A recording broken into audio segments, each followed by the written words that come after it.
Toyota Brookhaven services all makes and models. That could be why we were voted best service department the past 2 years. Come see why. Exit 40 Brookhaven or online at ToyotaBrookhaven.com. Great service, great savings. At Toyota Brookhaven, we deliver. Buying Dirt is presented by 601 Sports, Bruce Gray Lampro, Casco Cleaning Solutions, Chase Buckles Mortgage Advisor, Culbertson Cattle Company, Culbertson Concrete Pumping Service, Kirk Douglas Heating and Cooling, Levi Patton Farm Bureau, Southern Ag Credit, Southwest Mississippi NDA Branch, Southwest Mississippi Wildlife Expo, and United Country McDaniel Gray Realty. Buy dirt, find the one you can't. Hello, everybody. Welcome to Buying Dirt, where we talk about everything outdoors and real estate related. Keith Kavix, how are you this morning, sir? Good, man. I've been wallowing in the dirt. Well, not really wallowing. Hey, you've been outside working this morning. Keith came in the office hall with a clean set of clothes. You've been working outside. Yeah, and I hope people on radio can't smell me. We won't discuss that. Keith, we have a guest here today. Why don't you introduce our guest? We got an old friend of ours. Not old by old, I mean, well, maybe he is old. Maybe he is old. But as we are all old. Relative, I'll tell you. Yeah, I'm telling you.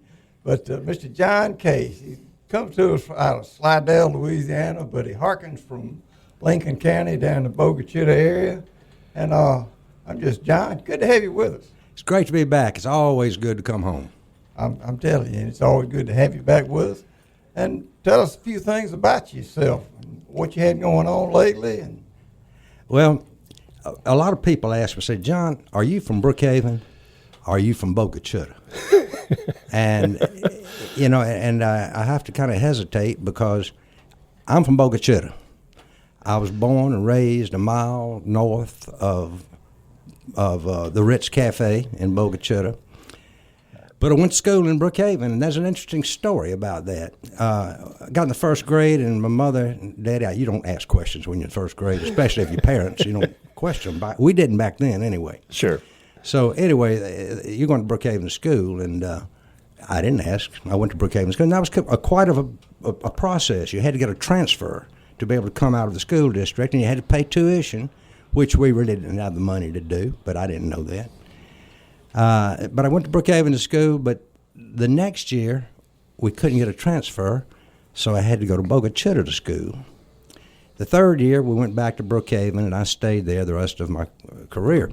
But when I got a little bit older, I asked my mom, I said, Mama, Bogachita School's just a mile down the road. I said, Brookhaven's 9 miles north, and I got to get up early and stand in the rain and catch a ride, and why am I doing that? She said, well, Brookhaven's a better school system. And I learned that's not true. So let me just stop that right now. That turned out not to be true. I went to Ole Miss with kids that graduated from Bogachita, and they made a lot better grades than I did. I don't know. I'm not blaming it on the school system. That's probably on me, but that wasn't a problem. But anyway, finally, after I graduated from high school or college, I asked Mother, why did you really send me to Brookhaven High School? She said, well, the truth was my granddaddy, your great-granddaddy, named Robert Boone, was on the school board in Bogachita. And he had a nephew that sold some whiskey to a teacher. And they expelled him. And my Grandpa Boone, he went to the school board, he was on it, and he said, look, I don't have a problem with what you did with my nephew. He sold whiskey. But you got to do something to the teacher because he bought it. And they said, oh, we can't get another teacher. So anyway, a ruckus broke out, and my grandpa got his earlobe bitten off in the fight. So it's funny how an event has a long tail. All those 70 years later, I couldn't go to Bogachita School. But I want to say this. My second grade teacher, Miss Troy Smith, was one of the best I ever had. And so I call myself from both places. Now, it did cause a problem, because we didn't have a cart sometimes. So when school got out in May, I didn't see my Brookhaven friends again until September. I didn't get in the clique. Yeah. Bogachita, heck, I went to Brookhaven. I wasn't in that clique. So I was kind of an island out there by myself. But it gave me some time to do some thinking and maybe create some of the stories I tell. Yeah, that's right. Maybe that's how you wound up at Ole Miss, Oxford. from there to Slidell. He just That was a woman that did that. oh, that happens too. Well, tell us a little bit about your writing career. What got you interested in that? When I was, I think, the 6th grade, a Mrs. Wells class here in Brookhaven, she asked us to write a story, and I wrote a story about a house that was reputed to be haunted down off Bogachutta Road and near Bogachutta. And she liked it, and she gave it to the newspaper, and the newspaper published it. It's the first time I got in trouble, too, because the landowner said people want to come see that haunted house and don't write nothing about that house no more. So it kind of put a damper on some of the things I would do. But then I wrote a few professional things from the insurance industry, and they were published, and sent a couple of things to the Brookhaven paper concerning how nice the people of Brookhaven were to us Katrina evacuees. And that got published. And one day a young lady walked in and said, "John, I've started a new magazine. I want you to write for me. I've told you can. I'd like you to do history." Well, I looked in the internet and couldn't find, my name wasn't there. I wasn't a famous person from Slidell. So I tried to look to see who was, and I found some famous people that had died in Slidell. Mm-hmm. One was Arthur Chevrolet, one of the brothers that invented the Chevrolet automobile. Another was Captain Charles Butler McVeigh, the captain of the ship that sank and all the sharks ate the people in World War II. You probably remember seeing that on Jaws. Mm-hmm. And Marilyn Monroe, but Jane Mansfield, of course. So I wrote stories for them, about them, and finally I told her, I said, "Kendra," she owned the magazine, I said, "if I'm going to do history, I've got to research it. It's going to be everything. It's going to be exactly right if I can make it right." And I said, "I don't have time." But I said, "I can tell you a tale." So I started writing inspired fiction. All of my stories were inspired by something that I experienced. And most of it had to do in the Lincoln County. Almost all my stories originate with a locale or character of Lincoln County background. Yeah, and what makes it so interesting, John, is I'm not native to Lincoln County, but I've lived here for 25 plus years. So as I'm reading your books and hearing these stories, I can envision, I know right where they happened, kind of, because you know the landscape of Lincoln County and Brookhaven area and Bogachutta. And it really is interesting because it kind of takes you back before my time, but I remember the stories that my daddy used to tell. Not about this area, but it's all the same, right? You think it's all relative to where you live. Because I guarantee you listen to some of these stories and you'll remember characters that are very similar to the characters that you describe in the book. Mm-hmm. And so it just takes you back into another time, a simpler time. And it's interesting because it really does affect the way that we've grown up and we've looked at the world. It's pretty cool. Well, Southerners are mentally and physically attached to the land from which they come. Absolutely. We want to come back. We want. In my case, I can't come back. I'm too old and I'm too settled where I am. But I like to visit, and I like to reminisce, and I like to have a contact here.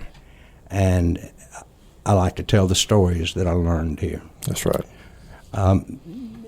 I will mention one character. We got right across the field, on top of the hill from where I was raised, was an old log cabin. I have no idea when it was built, but I would have to guess about 1890. And it was probably a sharecropper's cabin. It belonged to my grandfather. But some very interesting people have lived there. So I'm doing a series of stories based on those people who lived in that house. One of them, by the way, was our governor, Tate Reeves' great-grandfather. His name was Esco Wallace. He lived in that house. But after that, it kind of went to paupers, and they came in because it was just a two-room house, and the walls didn't have drywall on them. They had cardboard. But it was an interesting place, and some interesting people came out of there. So I'm kind of working on that. That's kind of a new project. That's kind of cool. Well, any stories that come to mind that you would want to share with us, maybe a little insert from your book or whatever, just now you have 3 books that you've written, is that correct? That is correct. I wrote 3. What I would do is I would write a story for the magazine, and did it every month. I've written about 180 stories. About 150 were published, and I would go in and take the best stories and combine them in a book. And I've done that 3 times. The lady that owned the magazine got married and moved away, so the magazine ceased. And now I'm kind of in a dilemma because I do write for the local newspaper once a month, but they want to limit me to 1,200 words. And I don't get started in 1,200 words. I mean, I can't tell much of a tale in 1,200 words. But I tell you what it's let me do. When I was writing for the magazine, that was a family magazine, and I had to write up positive stories that were family. And now I've been able to write some stories that haven't been published, but I've been able to write some stories that are more of an adult content. And don't get me wrong, I don't write porn, Right. and I don't get into politics. Right. But I've been able to write some stories about maybe child abuse and some things like that that are good. When I get enough of them, I'll publish another book if I live long enough. I don't know. That's pretty cool. That's how I got into it. And listen, if you're in any kind of art, whatever it might be, if you don't promote yourself, no one else is. That's right. And I want to say this: I've been very blessed. I have been the Writer of the Year for the Press Club of New Orleans 6 times in my category. Congratulations. In my category, and that even competed with some people who had previously written Pulitzer Prize-winning articles. So I'm pleased with that success. I got a lot of invitations for like you guys. I also got an invitation to the Indianapolis 500 Speedway for the race, and had a police escort and a young lady to take my wife and I and guide us through we even went to the winner's circle or whatever you call it. Sure. So that was a little bonus I got out of my writing. Came out of the Arthur Chevrolet situation. That's wonderful. But anyway, so I've had some good experiences. That's great. Well, we have just a few minutes left. I was wondering, I'm going to kind of put you on the spot here, but I was wondering if you could just give us a little quick synopsis of one story about coming home. And we kind of talked about it in our office earlier. Yeah. Coming home is 99% true. And to make it within 5 minutes, I had an uncle and aunt that owned a cleaning plant here, the Quality Cleaners, right next to where the old Keys Motor Company was. And I was about 6 years old, and I'd been to the movie, and I was walking to my uncle's and aunt's pressing shop to spend the afternoon. And I saw an old vehicle. I'm talking about a raggedy vehicle, kind of a pulpwood truck type of vehicle coming down the road. And it turned onto the platform by the train station. I walked on to my uncle's place and said, "John, let's go see our boys come home." Of course, I'm 6 years. I said, "What boys, Uncle Nash?" And he said, "The boys." He said, "We've got 2 boys that have been killed in Korea, and they're coming home on the train today." I didn't know the difference in Korea and Korea. But at any rate, I went with him, and the train stopped, and the doors opened, and some Marines deboarded, and in their uniforms and very stately, and they placed 2 caskets in front of the open door. And then they ceremoniously loaded them onto those carts. There's one of those carts still on display at the depot in Brookhaven. And they rolled them out to the center of the thing in this modern funerary vehicle, hearse, I guess you would call it, came up, and they meticulously loaded one body on. And then the old raggedy truck came on. Old raggedy truck had wooden seats, no doors, looked like they'd made a pulpwood stake body on the back, and 2 sons were back there, mom and dad in front, she's crying. 2 sons looked off like they were just blank. The Marines put that casket on the back of that truck, and they lashed it down with a rope. And it left there, and it started down the street and got just about where the Inn on Whitworth is now, right in that area, Dixie Theater in those days maybe. And it went kaput. So my uncle said, "Let's walk down there and see if we can assist." And we went down there, and the man said, "It ain't no use, it throw a rod." So my uncle walked down to Hartman's funeral home, and saw the man, whoever was there. I was too little to know who he was. And he said, I spent a lot of money here. My family's spent a lot of money with you over the years. And he said, I want you to take your hearse and take this young man home for his final trip. And the guy went out there, and he tried to get an old hearse that was kind of dusty. And I said, nope, you're going to take him in that brand new one. And he said, Mr. Estes, he said, I think you're right. I think he deserves it. So they took the hearse and went and loaded his body on it and carried him somewhere out in the county. I have no idea who he was or where they carried him. But it was one of the most touching stories that I have ever seen, to remember it since he was 6 years old till I was 72 or 75 or whatever it was when I wrote it. But anyway, that's the story of coming home. That's pretty cool. Just having recently passed Memorial Day, Yeah. that's a fitting story there. Bruce and I have talked about this story a couple of times, 2 or 3 times. Yeah, it's And very one fitting. of the ones that really hit me hard, but there are some really great stories. But that What makes it moving is 2 things. Number one, I'm familiar with downtown Brookhaven. But number 2, I could see that very scenario playing out in any small town across the state of Mississippi, or across the Southeast, or really across the country. And I've Anywhere. been told that my stories are not just specific to Mississippi. I've had people from New York City that don't live in New York, I'm sorry, the state of New York, to say, hey, in fact, one of my best friends, she's ordered at least 40 of my books to give away, is from upstate New York. And she says the same things could happen here. That's pretty cool. All right, John, before we close, how can people get your book? Well, Hall & Company on, that would be West Monticello. They have them for sale. You could also get them at the museum. They have a limited supply. But if Matt doesn't have any, he'll call me and I'll bring some more. So just stop by and get one. They're all autographed there too, by the way. So I'd appreciate it, and look forward to maybe within the next couple of years getting another one out. We'll just have to see. Well, thank you, John. We appreciate you and appreciate all the stories. And it's always good to have you with us. yeah, we visited with you the last hour before coming over here, and it was a pleasure just hearing all these different stories and different tales. And it just reminds me a lot of my parents and older people that I grew up with that would sit around the front porch and tell stories. And We're it's pretty losing cool. front porches, as you know. We are. But We're losing let me say this. There's a place right outside of Oxford, Mississippi, called Taylor, Mississippi. Oh, yeah. And they have a whole large, beautiful subdivision that the requirement is you got to have a front porch.